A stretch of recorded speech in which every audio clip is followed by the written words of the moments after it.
how willing, ready, and able are you to fail? How capable, willing, and able are we to fail? And are you ready to fail?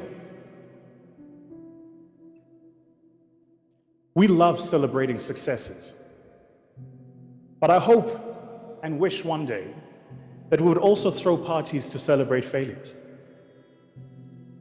And I mean failures of people who did something daring, people who dared to venture into the world and think about things differently.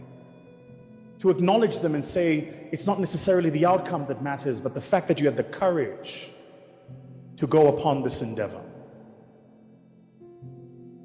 In my world of venture capital, that's the single most important ingredient in any startup founder and entrepreneur when you're looking to back them. It's not their education, although that's important. It's not how well they can build a pitch deck, although that's cool too. Believe it or not, it isn't even how well they use the Queen's language or whether or not they can wax lyrical. What you look for is the single most important ingredient is that they failed. Because the minute you embark on that journey, nothing will give you a slap like life. Not even the slap we saw a week ago. And so the question is, are you ready to go into the world and to test the boundaries? Are you ready to fail? The second thing I wanted to share with you this morning. A week ago, I turned 37. I'm still having heart palpitations about this. I was 18 just the other day. I really was. Just the other day, I was 18 years old. Then I was 20. I was the cool 20-year-old. Look at me, 6'2", tall, chocolate, Zulu. Damn. I look at me in the mirror and I'm like, damn. Sorry to the older people. Just the other day.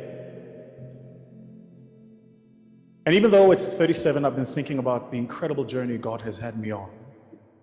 If there is one thing I would change, it's this. I would have done more, and I would have done it sooner. But I was socialized into an environment that taught me that there are age-appropriate things, and only certain things you do at a certain age. But some of you in this room are gifted differently. And you will be called into your purpose long before the age for that purpose is ripe by society's standard. And I want to tell you that if that happens, whatever you do, you listen to your God, your Creator, you do not listen to society. Because society, ladies and gentlemen,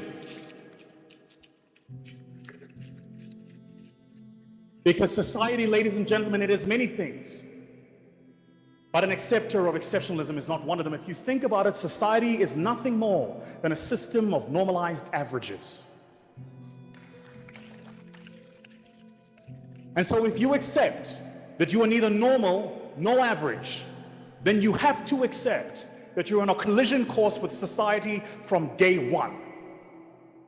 And I want to encourage each and every single one of you that as you embark on this journey on your life and you're in this collision course with society, at every instance of friction, rather than ask yourself what's wrong with you, ask yourself the question, what's right with me that the friction is coming to?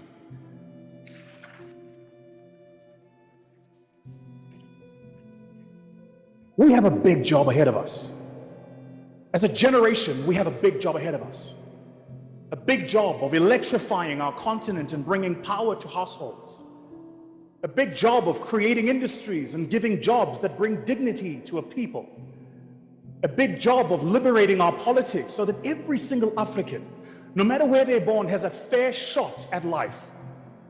All of us, each and every single one of us. We have a big job.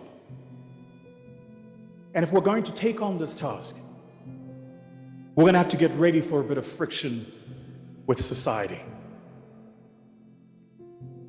I say this to you because I know that in the not so distant future you will remember this conversation.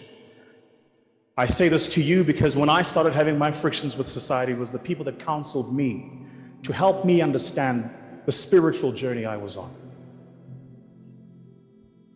And the third and final thing, not usually something you'd hear from a keynote speaker at a graduation ceremony, but it is this: the most important element about your leadership journey is who you lead with and how much fun you have along the way. And so as you get into the world, I pray for you that you have the spirit of discernment to surround yourself with people who are equal to the task and call to the same mandate that you are, so that you lead with a caliber and a cadre of people who elevate you and elevate the cause. But not only this, I pray for you that when the moments come, you're able to really take a deep breath, slow it down and sip it all in and say, this is the moment to enjoy the fruits of my labor. For those of us who read the good news in the good book, we know that in 6 days our Lord God created on earth. And what did he do on the seventh day? Yeah, he took a nap. He took a nap. He took some sleeping pills and he took a nap. And so there has come a time and an opportunity for you to rest. You must take that. A time and an opportunity for you to take a moment and a deep breath. Take that. Have fun along the journey. I arc back to that beautiful proverb by Chinua Achebe. It's not until lions have their own historians that until that story is told, the story of the hunt will always glorify the hunter. And so to the lions in this room, those of you who will go into the world and push boundaries, challenge conventional thinking, argue your position, be fastidious and determined, respectfully, but always clear and deliberate. To each and every single one of you, I pray upon your life courage at this time.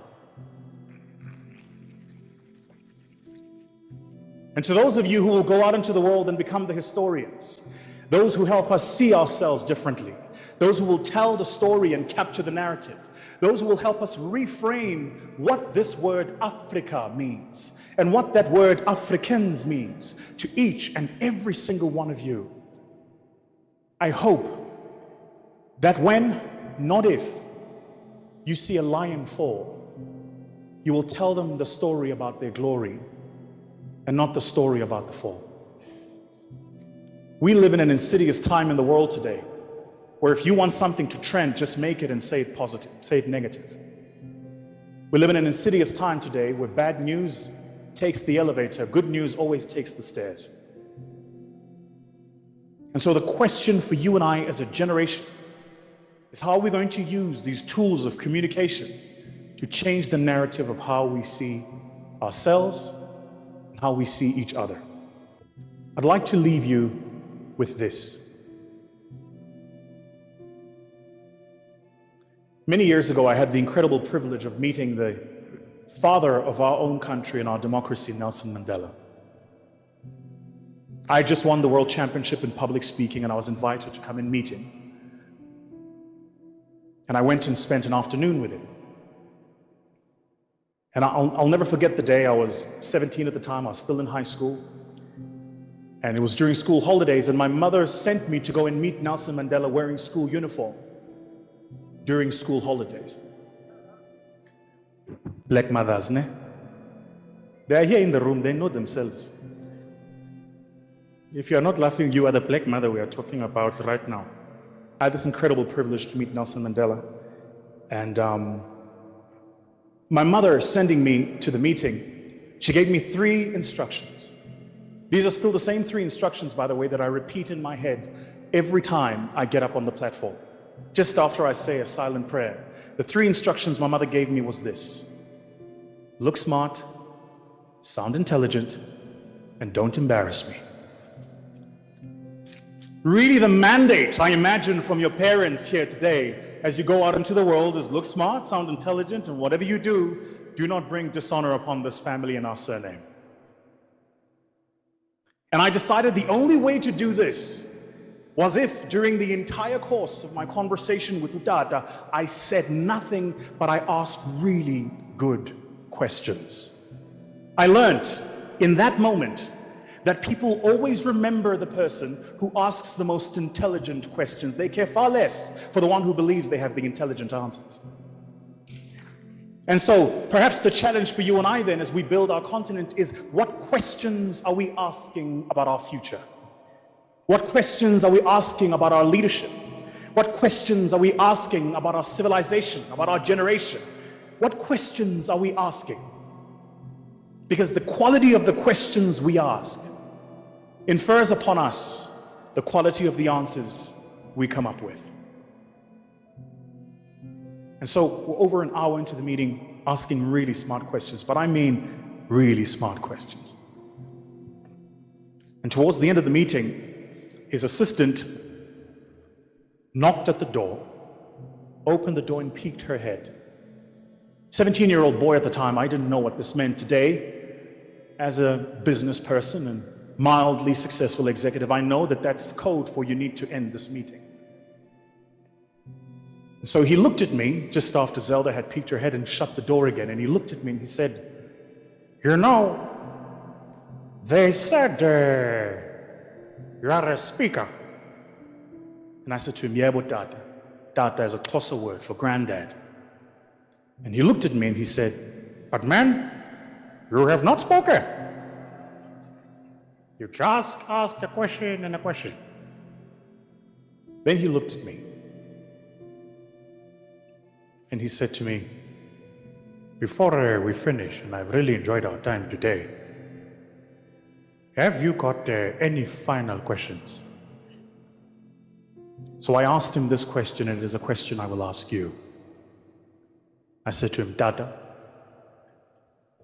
what is your hope for the future of South Africa?" And the question I have for you today is, what is your hope for the future of Africa?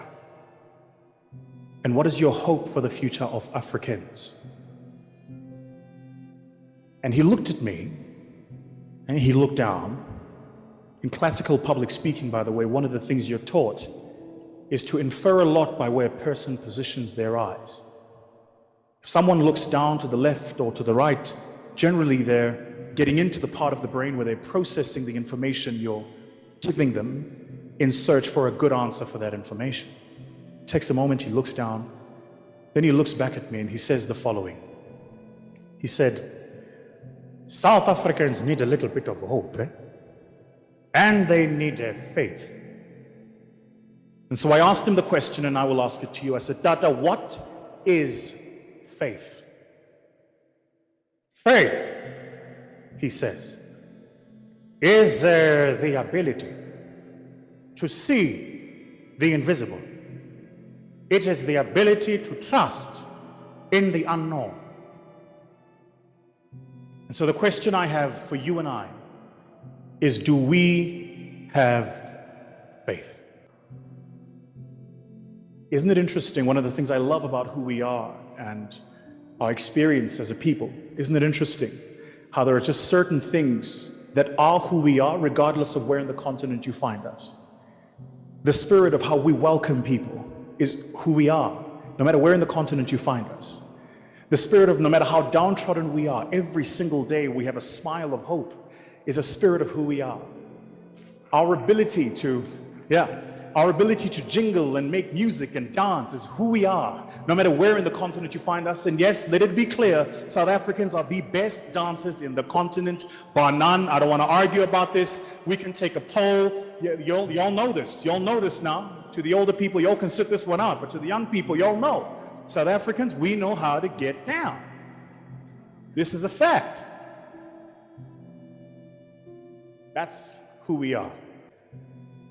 Class of 2018, graduates, young men and women, soon to be captains of commerce, leaders of economies, civil society, educators, congratulations on this journey. And no matter where life takes you, always have faith. Ladies and gentlemen, thank you so much for the invitation to be here all with me. Thank you.